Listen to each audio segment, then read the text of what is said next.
السلام علیکم ناظرین۔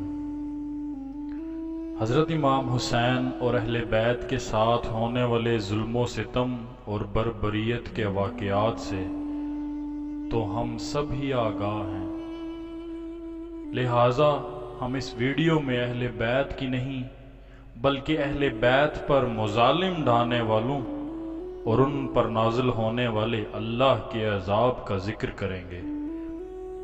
اللہ تعالیٰ نے اپنے حبیب حضرت محمد صلی اللہ علیہ وآلہ وسلم کو وحی فرمائی کہ میں نے یحییٰ بن زکریا علیہ السلام کی شہادت کے بدلے 70,000 افراد مارے تھے، اور آپ کے نواسے کے عوض ان سے دگنے یعنی ڈبل ماروں گا، اور بے شک اللہ تعالیٰ اپنے وعدے کے خلاف نہیں کرتا۔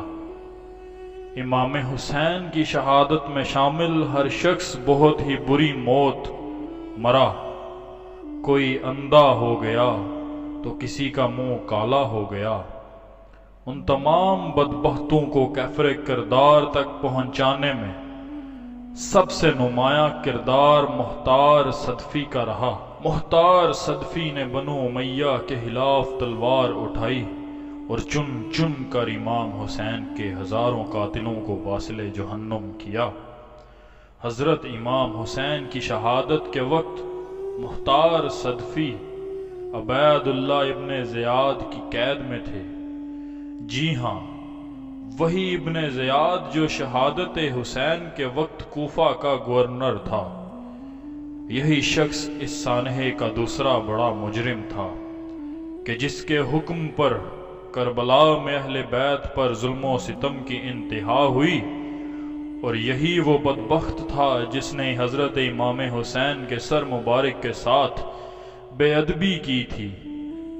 مختار ثقفی نے ابن زیاد سے رہائی کے بعد اپنی قوتوں کو بحال کر کے ایک لشکر اس سے مقابلے کے لیے روانہ کیا، جس کے سپہ سالار ابراہیم بن اشتر تھے۔ ابراہیم بن اشتر جو کہ ایک ماہر ترین جنگجو تھے، انہوں نے ابن زیاد کو بدترین شکست دی، اور سانحہ کربلا کے ٹھیک 6 سال بعد یعنی 10 محرم ہی کے دن یہ بدترین انسان ابن زیاد قتل کر دیا گیا۔ ابن اشتر نے اس کا سر کاٹ کر کوفہ میں مختار ثقفی کے پاس بھجوا دیا۔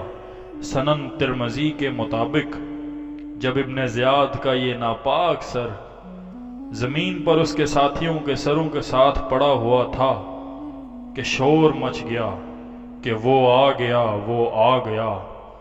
اتنے میں ایک سانپ نمودار ہوا جو کہ سب کٹے ہوئے سروں کے درمیان سے ہوتا ہوا ابن زیاد کے سر کے پاس آیا، اور اس کے نتنوں سے ہوتا ہوا اندر گھس گیا اور پھر منہ سے باہر نکلا۔ اس کے بعد اس سانپ نے 3 مرتبہ یہ عمل دہرایا۔ تو دوستو، یہ اس غلیظ شخص کا انجام تھا کہ جس نے حضرت امام حسین کے سر مبارک کی بے ادبی کی تھی۔ اس کے بعد شمر کی بات کرتے ہیں۔ یہ وہ ناپاک وجود تھا جس نے حضرت امام حسین کو شہید کرنے جیسا گناہ سر انجام دیا۔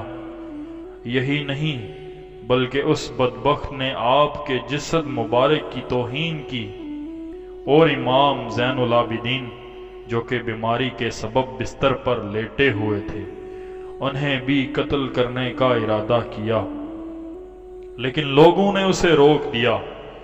شمر نے بھی مختار ثقفی کے خلاف ہونے والی ایک جنگ میں شرکت کی، جس میں اسے شکست کا سامنا ہوا۔ اس کے بعد شمر کوفہ سے فرار ہو گیا۔ رستے میں مختار ثقفی کے کچھ ساتھیوں نے اسے روک لیا۔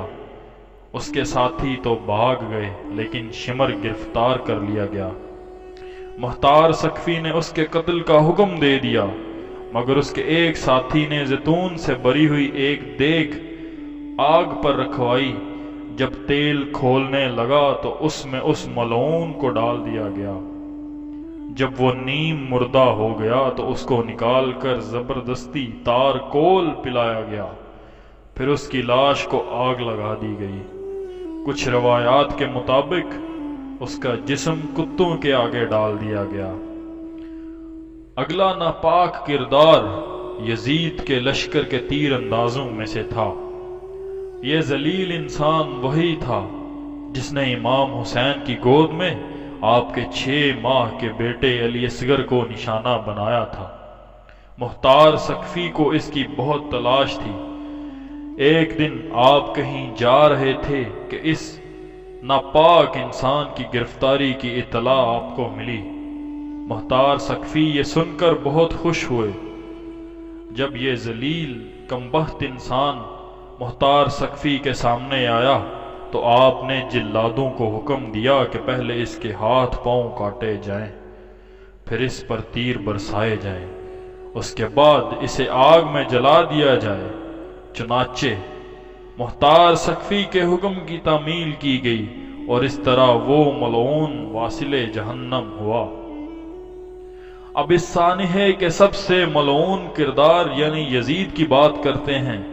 یزید جس نے اقتدار کی خاطر کربلا میں ظلم و ستم کی آندیاں چلائیں، مسجد نبوی میں قتل عام کیا اور خانہ کعبہ پر سنگ باری جیسے گناہ کا مرتکب ہوا، وہ اقتدار اس کے لیے کچھ زیادہ ہی ناپائیدار ثابت ہوا۔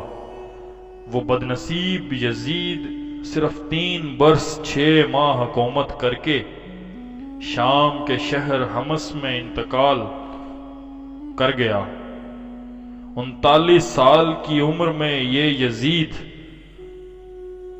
اس طرح مرا کہ اس کی موت کا سبب ایک یہ بھی بتایا جاتا ہے کہ وہ ایک یورپی لڑکی کے عشق میں مبتلا ہو گیا تھا۔ وہ لڑکی اندرونی طور پر اس سے نفرت کرتی تھی، مگر اس کے دنیاوی رتبے اور جاہ و جلال کے سبب اسے انکار نہ کر سکتی تھی۔ ایک دن رنگ رلیاں منانے کے بہانے اس نے یزید کو دور ویرانے میں تنہا بلایا۔ جب یزید اس لڑکی کی محبت میں پوری طرح مدہوش ہو چکا تو اس لڑکی نے یہ کہتے ہوئے کہ جو بے غیرت اپنے نبی کے نواسے کا غدار ہو وہ میرا وفادار کب ہو سکتا ہے، اس نے خنجر کے پے در پے وار کر کے چیر پھاڑ کر اس کو وہیں پھینک دیا۔ چند روز یہ اس کی لاش چیل کووں کی دعوت میں رہی۔ بالآخر اسے ڈھونڈتے ہوئے اس کے چیلے وہاں پہنچے اور گڑھا کھود کر اس کی لاش کو وہیں دفنائے۔